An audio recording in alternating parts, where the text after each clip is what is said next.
کاتتان باش من کامەران حاج عومەر لەگەڵ هاوکارانم لە باسی ڕۆژ ئەم جارە هاتووینەتە نێو بازاڕی شاری هەولێر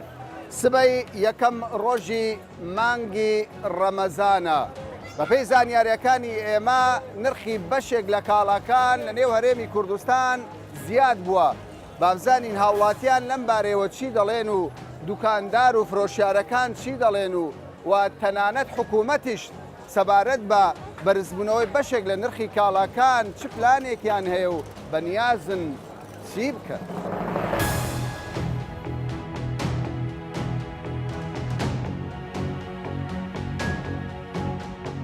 دەڵێن مانجی ڕەمەزان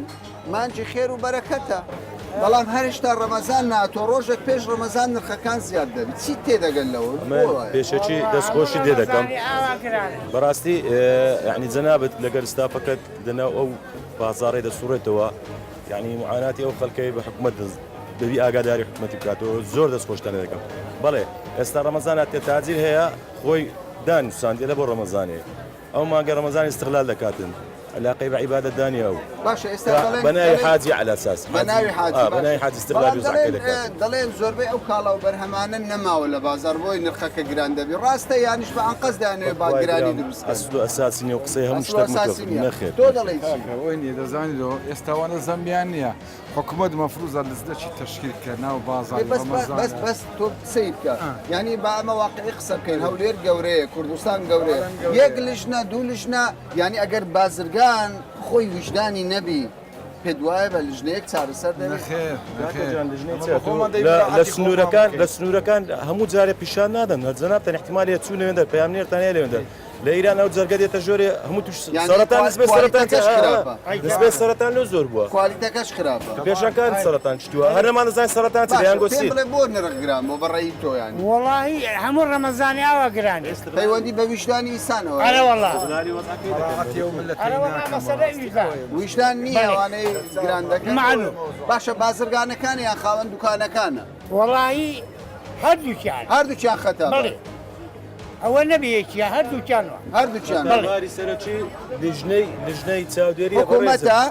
بازرگانە دوکاندارەکان یەک شتی ئەساسیە ڕقابە نەبیتن بازایەوە چ دەڵێتنەوە داوای سینجی بێسم کردن نییە کاکە نییە بازار نییە 2400 دلار دەڵێن نییە ئەو کابرای دوکاندارە فەقیرە دەرێن نییە خەتای من نییە ئەوە دەرێن نییە دەرێت بازرگان شەم پێ نادە بۆیە من گرانی دێت خۆی حەقیقەت تاوانی ئەوانیشی تایە ئەوانش بەڵێ کاکە ئێوەش تاوانێکتان تایە زانی تاوانەکەی وەتیە استقلال دەکەی وەزعەکەی ڕەمەزانە کەشیدەشی بەستێ ڕێزم هەیە کەشیدەی بەستێ بەگران دەدا ئەمە ئیسلامی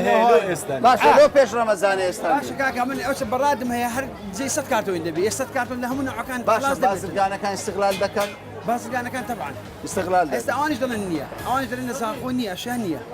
گومرجی هاتە سەری گومرجی هاتە سەری کەوای استقلال هەیە سارەی 92 ڕقی هاتە سەری گومرج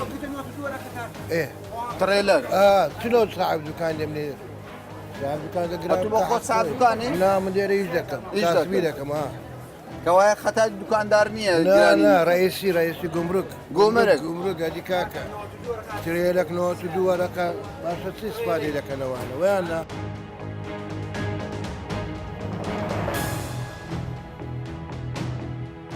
نرخەکان گران نەبووە بەرەوەڵا گران بووە بەس چ بکەینەوە باشە مانجی ڕەمەزان مانجی خێر و بەرەکەتە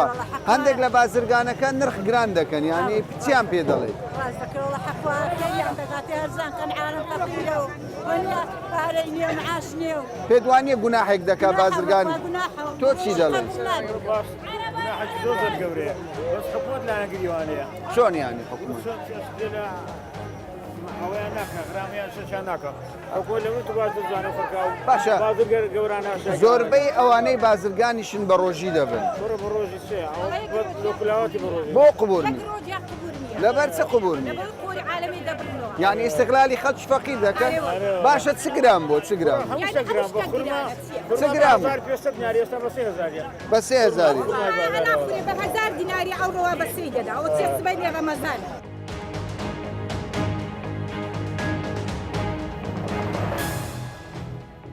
بۆ خورمان نەکڕی بۆ خورمان نەکڕ گرانە بۆ گرانە کاکە بۆ گرانتان کردووە دەڵێ گرانە خۆ بەدەستەمە نییە ئەی بەدەست چێە ئەی بەدەست خۆت بەدێ لێ ناگرن داخل کە داخلش دەبی گران دەبی پێشتر بەچەند بۆ خورمایە باشی ڕەمەزان 1500 پێش ڕەمەزان بۆندەی نەبوو هەر بۆندەی بۆ داچی من هەر بۆندەی بۆ بەس ئەو سار بۆندەی نەبوو زۆر گرانە یعنی ئێستا بۆ تواناتان نییە خورمایە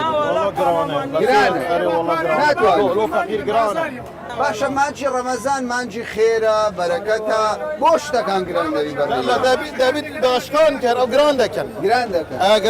ئەوە چ دەڵێت راکەم شتەکاتی کەراوبانەکەین ئەو بەستە بە ڕەمەزانی گران نەبووە ئەوە لە پێش ڕەمەزانش بۆندەی بوو کە داخل لە بێەوە هەیە وایە پێش ڕەمەزانی گران بوو یا هەرزان بە چەندیت کڕێت پێشی ڕەمەزان نەمان کردی بوو بەتواری کڕیبیمان ئەوانە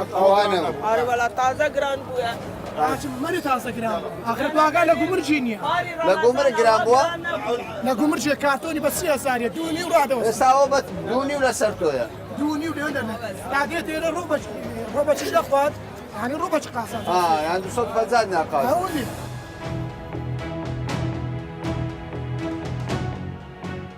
ئامادەکاریت کردێ لە مانجی ڕەمەزان کو ینی کەلوپەل دەکڕی گران بووە نرخەکان وڵە گرانە هەر کەسە بە کەیف خۆیتی باشە بۆ وایە و بازار حکوومەتمان دەزانێت ئەدی بازرگانەکان چ دەڵێن زۆریان بە ڕۆژوو دەبن دەڵێن مسلمانی چەندی بە ڕۆژوو بن بە کەلگنایە بەکەلک نایە باشە دەبی ئەو مانگە پیرۆزە ئیستغلال بکرێ فەقیر ئێستا تازە فەقیرێکمان بینی نەیتوانی شت بکرێ پێورم لە دەست حکوومەتە دەبی بگەڕێ حکوومەت دەی بگەڕێ بزانە سعرەکەی دابنێ وانەکەن کە ئەو خەرکە سەر باشە حکوومەت زۆر جار دەڵێ ئێمە لەش نەمانەیە بەس پێڕان ناگەین بەس دەبی هاوڵاتی بێ سکاڵات بۆماردەکاندارە سەکت پێورم بەو خدای ئەوەی کە دەشگەڕێ ڕاز ناکە ڕاز ناکە نەخێر هەمووی بە فرتوفێرە فرتوفێرە هەمووی فرتوفێرە باشە دەبی بلێنی لە مانجی ڕەمەزان وجدان نەمینێ ویزان نییە نییە نەخێر ئەی عیبادە دەدی عیباتەکەی هەموو بەلاشە بەلاشە بەلاشە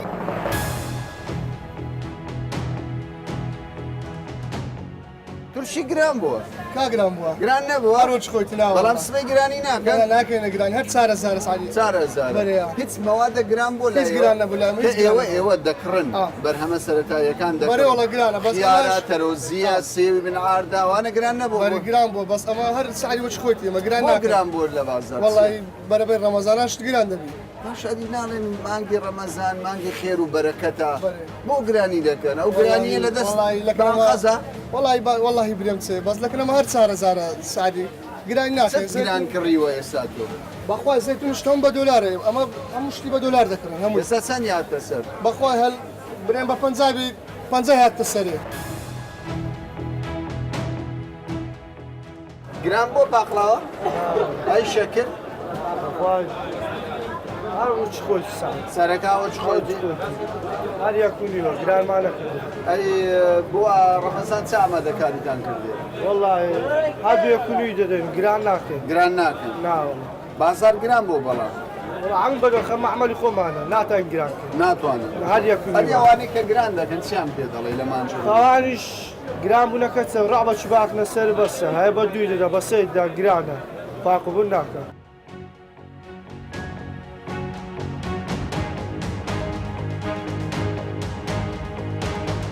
ئەو کەسانە دەڵێن کە نرخی کاڵاکانیان گران دەکەن وەڵایی شتێکی غەدرە ڕەمەزانە غەدرە باشە چت بەرچاو کەتێک کە گران بوو دەڵێن وەڵایی دەرێ خورما گران بوو ئەو زەرم وی گۆ دێگو خورما گران بووە دێگو خورما گران بووە باشە بەڕێی تو بۆ لەبی لە ڕەمەزان وەڵایی لە ڕەمەزان بانگەشی پیرۆزاقی چیست ئەوەی کرد یەک باکتم گران نەکردیە دەڵێن ئێستا خورما گران بووە هەندێک کاڵای دیکە و بەرهەمی دیکە گران بوو حکومەت چی بکە باشە بۆی والله حکومەت چی بکە باشە خەتای حکومەت نییە نە موسمەکەی ڕەمەزانێ بڕێک تەڵەبی لەسەر خورمای هەیە ئێواران لەبەر ئەوەی گران دەبێت ئەی تورشی ئەین تورشیش عینەن تست بە هەمان شێوە بە هەمان شێوە عینەن نەکو ملەتە کەسمان ئەوەندە بێ عەشر نەشر نییە عەشای گران بکاتن لەو گۆڕەی بەڵام موسمە تەڵەبی قەسبی لەسەرە و تەڵەبی تورشی لەسەرە و گۆشت تەڵەبی لەسەرە و ئەوەیە شتێک دەستە سەر باشە بۆ بەس لە کوردستان نرخەکان گران دەوی بەڕێی ئێوە بۆ لە وڵاتش کە نرخەکە سابتە بەڵام مانجی ڕەمەزان دێ لە کوردستان نرخ گران دەوێت چییە مەسەلە خەتا لە بازرگانە لە حکوومەتە لە چێە وڵای بەڕای من پەیوەندی بە ئیسلام و ئیسلام ناوی هەیە ناوەڕۆشی نییە هەموو وڵاتەکان یعنی دایمەن مرۆڤایەتی مەسلەی ئینسانی بەکاردێنین بەزە تۆ ئیسلامی بەستە نانازنامەکەت ئیسلامە ئەگەن هیچ شتێک نییە ینی بەکردار نییە بەکردار دەبێ ئەو مانگە عیبادەت بەێ مانجە عیبادەت بێ مانجی ئاور لە فەقیر بدرێتەوە بەس بە پێچەوانەی کەەوە بزانە لە قورآانی پیرۆز هیچ شتی وا هەیە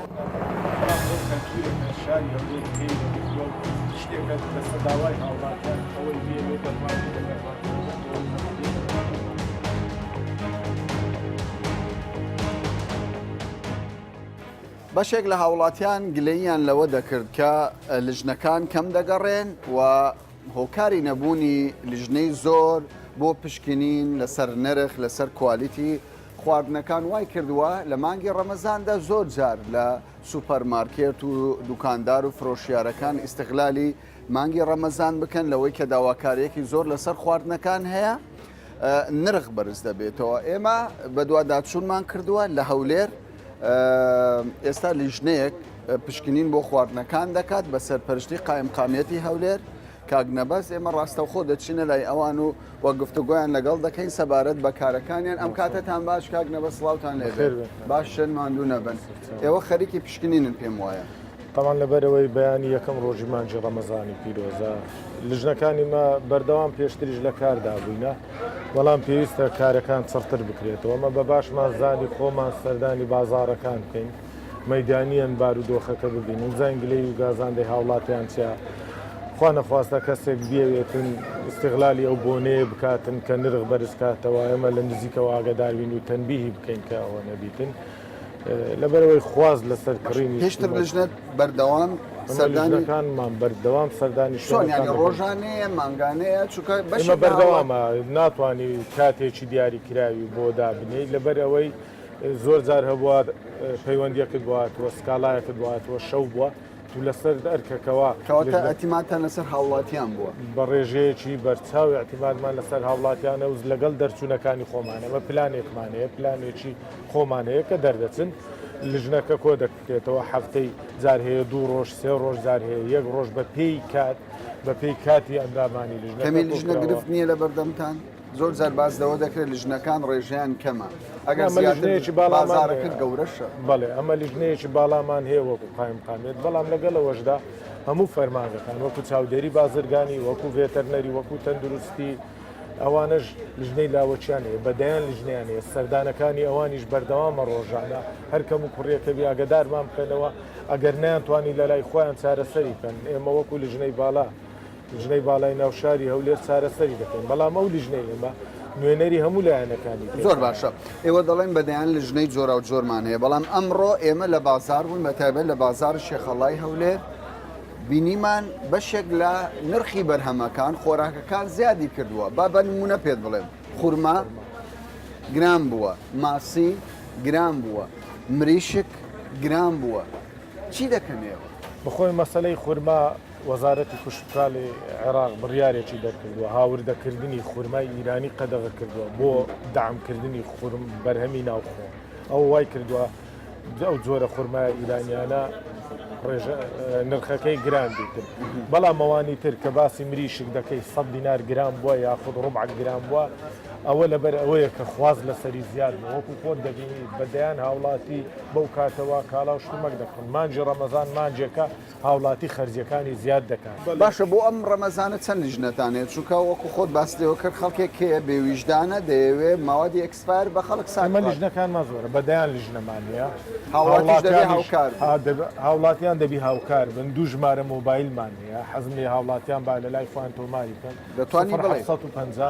222 44 66 0750 222 44 88 لە ڕێگای ئەو دوو ژمارە مۆبایلە بە ئاگادار جارێکی دیکەش ئەو ژمارە بڵێ تۆ باشترە 0750 222 44 66 0750 222 44 88 ئەوە بە بەردەوامی کراوە زۆر باشە هاوڵاتیان دەتوانن پەیوەندیمان پێوە بکەن لە هەر شوێنێک لەبەرەوەی شاری هەولێر زۆر گەورەیە بەو هەموو لیژنەیە وەکو پێویست دڵنیا بە ناتوانێت فایلێک لە دەستا من دەمەوێت بزانم ینی زۆر جار گلەیی دەکرێت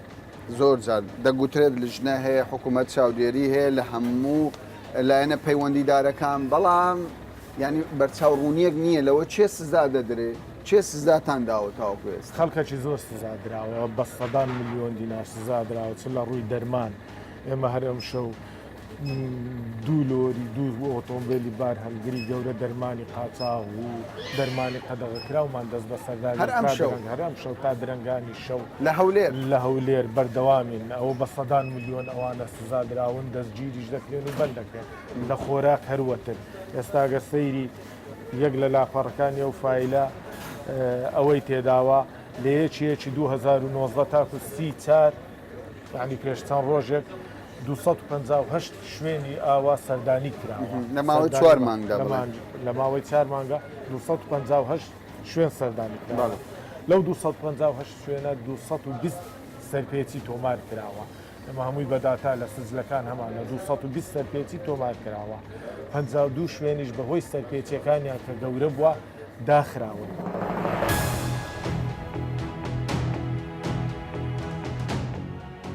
ماندوو نەبن باشن چیتان بەدی کرد لێتوانێت شتێک کە سەمسان بە ئەوە سوورەکی هەیە سوورەکە 6 ئاژەرتدا دیارە دوێن لەسەر قەسەبخانە کوژراکرێت لە کوشتارگەی بەڵام ئەوەی لەوێ هەیە ئەوەی لێرە هەیە زیاتر لەو شش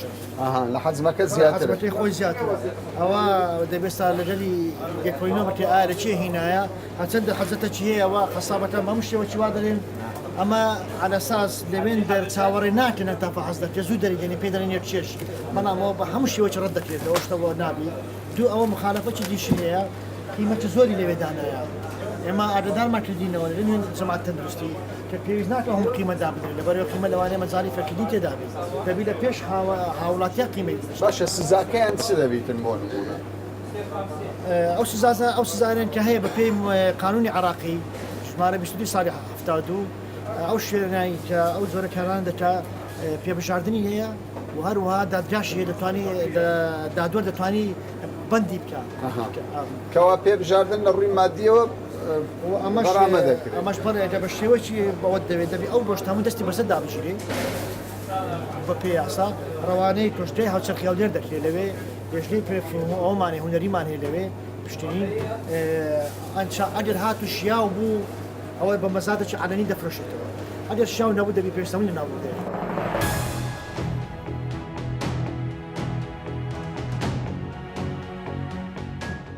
باشە کاک نەبەس چیتان بینیوە لێرکوانە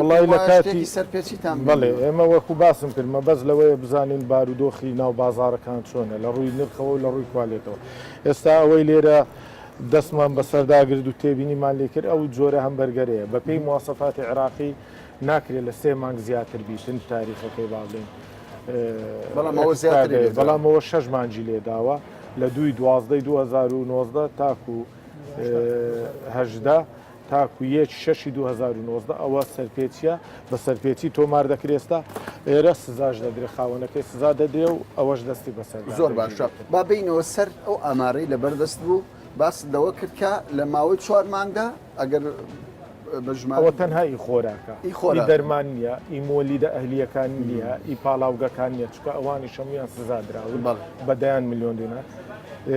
دینار ئەوە تەنها خۆراکە 258 سەردانی مەدانی کراوە لەلایەن ئەو لیژنەیەوە 220 سەرپێچی تۆمار کراوە بەڵام 52 سەرپێچی شایانی ئەوەی بۆ شوێنەکە دابخرێت 52 شوێنتان داخستوە 52 شوێن داخراوە 166 شوێن ئاگداری کۆتایی جارێکی تر بەڵێ سەرپێچەکەی زۆر گەورە دەبووە ئەگەر جارێکی تر خۆی چانەکاتن چارەسەری ئەو کێشەینەکە ئەوە سزایەکەی تونتر دەبیتەوە 41 شوێنیش دەستخۆشی لێکراوە لەبەرەوەی ئێمە کارەکانی ئەن باش بووە ئێمە چۆن خەڵک سزا دەدەین ئەوەی کارەکەشی باش و ڕێکپێکی دەبی دەستخۆشی لێ بکەین کۆی گشتی دەست بە سەرداگرتنی کالا و شتومەکی ماوە بەسەرچوو لەو چارماگە 53 تۆم بووە هەمووی بە پێی ڕێنماییەکانی شارەوانی بە پێی ڕێنماییەکانی ژینگە پارێزی لە ناو بردراوە بە پێی ئەو کۆنووسەی کە ڕێکخراوە لەلایەن ئەندامانی خواردن دەکەین با پارەکەش برن باشە بەڵێ کۆی سزای پێبژاردننی ئەو کەسانەی کە کراوە بڵێ 111 ملیۆن دینار بووە تاکو ئێستا لە ماوەی ئەو 4 مانگە لەبەرەوەی ئەمە لە وەزارەتی دارایی دەسەڵاتێکمان پێدراوە دەتوانین لە 1 ملیۆن تاکو 5 ملیۆن ئەو کەسەی سەرپێچی دەکە سزای بدەین.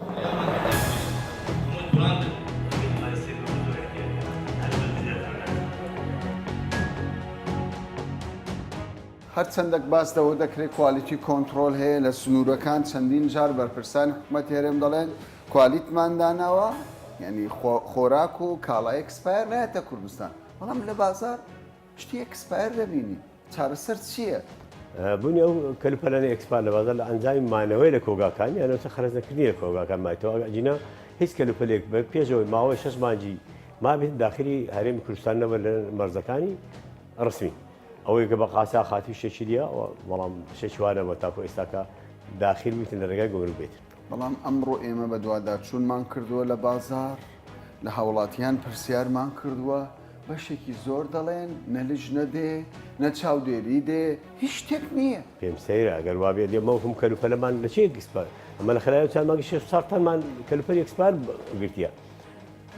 زیاتر لە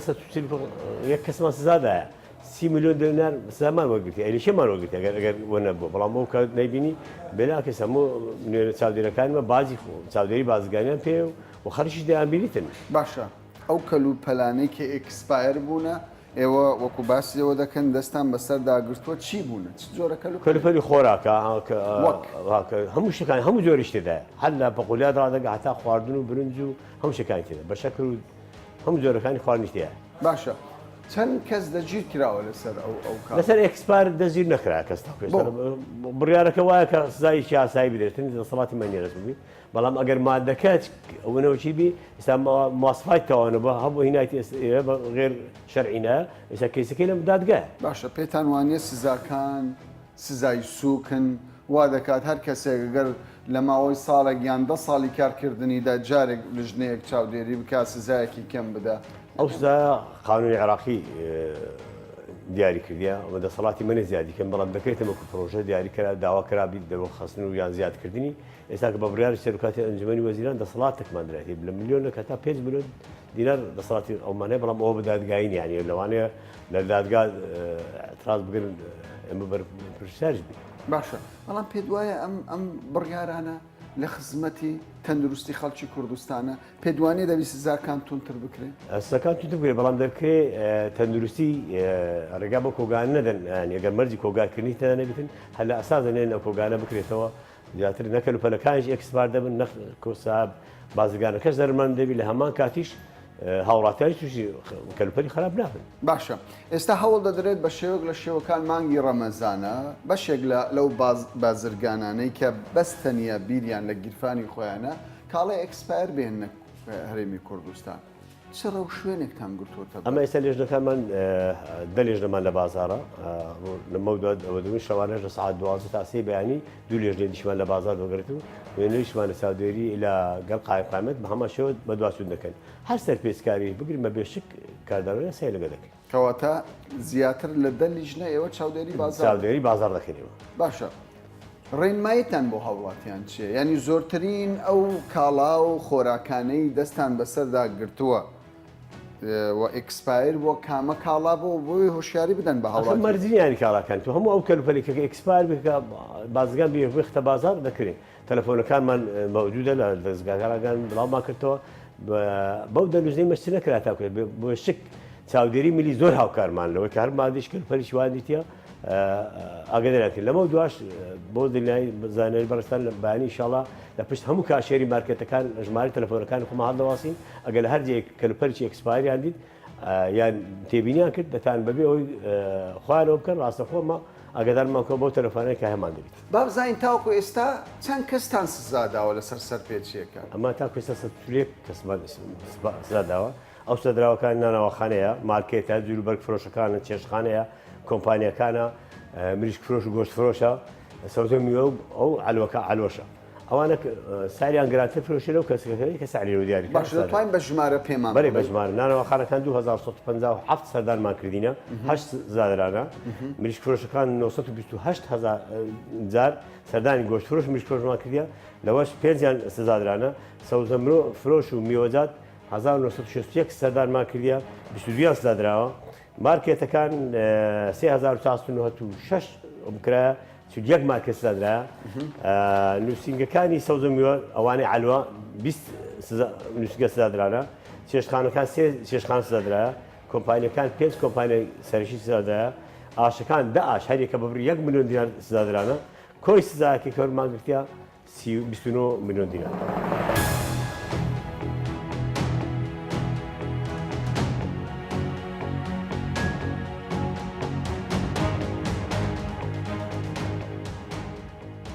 گرانبوونی بەشێک لە بەرهەمە خۆراکیەکان لە مانجی ڕەمەزاندا کە بەردەوام هاوڵاتیان گلەییان هەیە لەوەی بەشێک لە بازرگان و دوکاندار و فرۆشیارەکان بەدەر لەوەی بیریان بێت کە مانجی ڕەمەزان مانگی خێر و خۆشی و بەرەکەت و ڕەحمەتە لەگەڵ ئەوەشدا بیر لە گیرفانیان دەکەنەوە بەشێک لە بەرهەمەکانیان نرخی زیاد دەکەن. زۆربەی هاوڵاتیان چاویان لە حکوومەتە و حکوومەتیش بە کەمتەر خەم دەزانن لەوەی کە چاودێرێکی باشی بازار ناکات و پێویست دەکات حکوومەت هەم لە سنوورەکان هەم لە ناو جەرگەی بازارەکان چاودێری وردی بازرگان و فرۆشیارەکان بکات بۆ ئەوەی بەشێک لەو دوکاندار و بازرگانانە ئیستیغلالی نرخی بازار و